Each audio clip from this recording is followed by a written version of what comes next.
पाठ 7.1 पद पढ़ेंगे। यह हिंदी साहित्य के भक्ति काल के 4 कवि में से के पदों को संकलित किया गया है। इनमें तुलसी वसूर सगुण भक्ति का धारा से है, तो कबीर और धर्मदास निर्गुण का धारा का प्रतिनिधित्व करते हैं। तुलसीदास अवधी भाषा के अप्रतिम कवि हैं। उन्हें अपने जीवन काल में रामकथा को अनेक रूपों में प्रस्तुत किया है।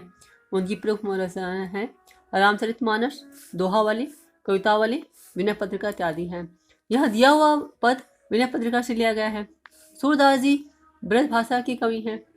सूरसागर, सूरसारावली, साहित्य लहरी आदि इनकी प्रमुख रचनाएं हैं। उनके द्वारा लिखे गए कृष्ण के बाल वर्णन ब्रज भाषा की ही नहीं तो मुझे भारतीय साहित्य की धरोहर है। कबीर मध्यकाल के अकेले कवि हैं जिन्होंने अपनी रचनाओं में कई देशज भाषाओं का प्रयोग किया है। उनकी कविताएं मुख्यतः साखी, शबद और रमैनी बीजक में संकलित है, जिनमें साखी दोहा के रूप में और शबद रमैनी पद में रूप में है। उनकी कविता अपने समय ही नहीं आज भी प्रासंगिक है। धनी धर्मदास का जन्म 1433 में छत्तीसगढ़ के कबीरधाम में जिले में हुआ था। वे कबीर के शिष्य थे और कबीर की विचारधारा को आगे बढ़ाने में उनका महत्वपूर्ण योगदान रहा है।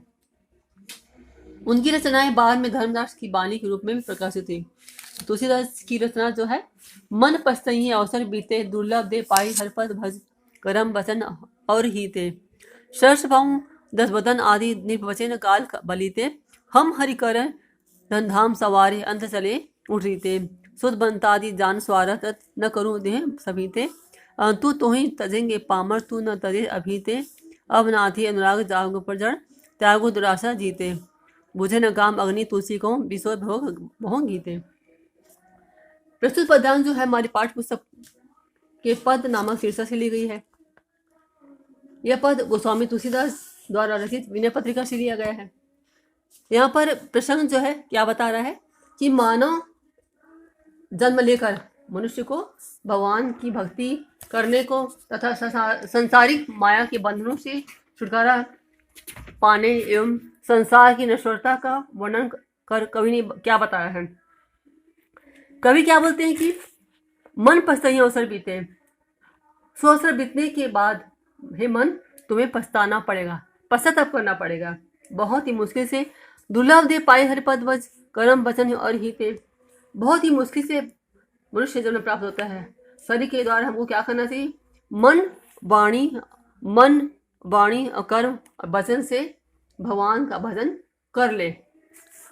सहस्र बाहु दस बदन आदि निर्वचन काल बलीते, क्योंकि मनुष्य जो है निर्बल है। सहस्र बाहु राजा जो थे बहुत बली थे। पराक्रमी रावण जो थे वो भी बली थे, बहुत बलवान थे, वो भी मृत्यु से नहीं बच सके हैं। नृप बचे न काल बली थे, मतलब नृप ने राजा जो थे वो मृत्यु से नहीं बच सके हैं। सुध बनताजी हम अगर धन धाम सवारे अंत चले उठी थे। हम हैं, हम हमारा है, अपना है, हम बस यही बोलते जाते हैं। इस माया जाल में पढ़कर हमें कुछ नहीं प्राप्त होगा।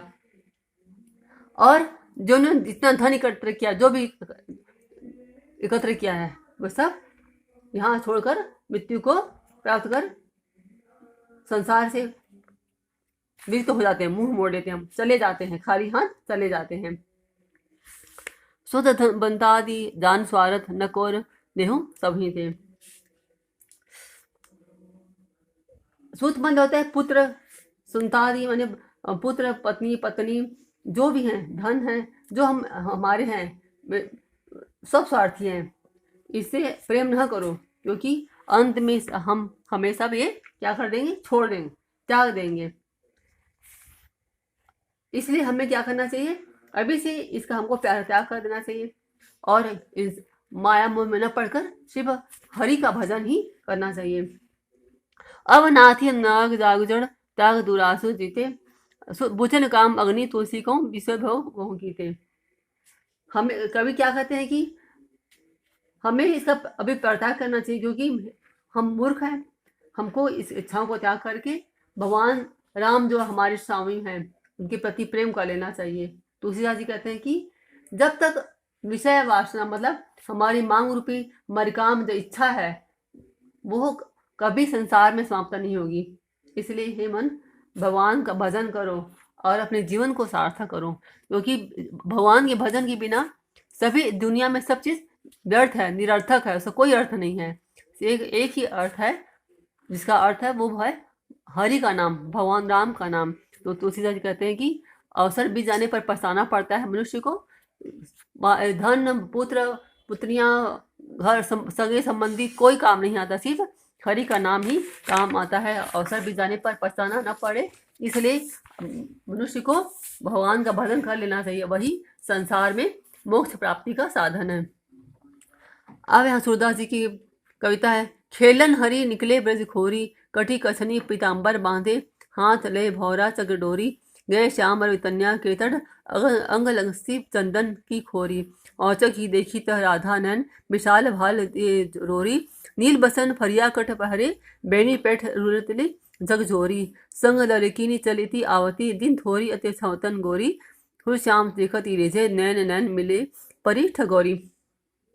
यहाँ प्रस्तुत पद्यांश जो है महाकवि सूरदास जी द्वारा सूरसागर से ली गई है। यहाँ पर श्री कृष्ण राधा की पहली बार मिलने की सुंदर को, भव्य दर्शन को और स्वाभाविक प्रेम को कवि ने वर्णन किया है। कवि ने पहली बार राधा कृष्ण के मिलन को, उनके भव्य सुंदर दर्शन को और स्वाभाविक प्रेम को कवि ने वर्णन किया है। कवि क्या करते हैं, कहते हैं कि खेल खेलने के लिए कृष्ण जो है बस ही गलियों में निकलते हैं, और वे कमर में क्या पहने, कमर में पीले उसी की कछनी मतलब धोती पहने हैं, और हाथ में भौरा, जो नचाते हैं बच्चे, जो नचाते हैं भौरा, चकरी मतलब पहिया तथा डोरी लिए हुए हैं। उनके सिर में मयूर पंखों से निर्मित मुकुट है, कानों में कुंडल लटक रहे हैं, तथा सुंदर दांतों की पंक्ति जो है वो बिजली की चमक से फीकी है, कमजोर है। और यमुना के किनारे वे पहुंचते हैं, कालंदी मतलब होता है यमुना के किनारे पहुंचते हैं, और अपने शरीर पर चंदन का लेप किए हैं। यहाँ पर उन्होंने एक अचानक से किसे देखा, राधा को देखा। राधा की जो नेत्र हैं, आंखें बड़ी हैं, और वे माथे पर तिलक लगाई हुई हैं तथा पीले कपड़े धारण की हुई हैं, कमर में लहंगा पहनी हुई हैं। उनकी चोटी जो है लहरा रही है, और संग में उनकी सखियां हैं जो गोरे वर्ण की हैं। राधा के मनमोहक रूप को देखकर श्याम जो है, कृष्ण जो है, उन पर रिझ जाते हैं, मोहित हो जाते हैं। आंखों में आंखों मिलने पर वे ठगे से रह जाते हैं, और एक दूसरे के प्रेम में बनकर, मोह में बनकर बंध जाते हैं। इस प्रकार सूरदास जी ने राधा और कृष्ण के मिलन का वर्णन किया है।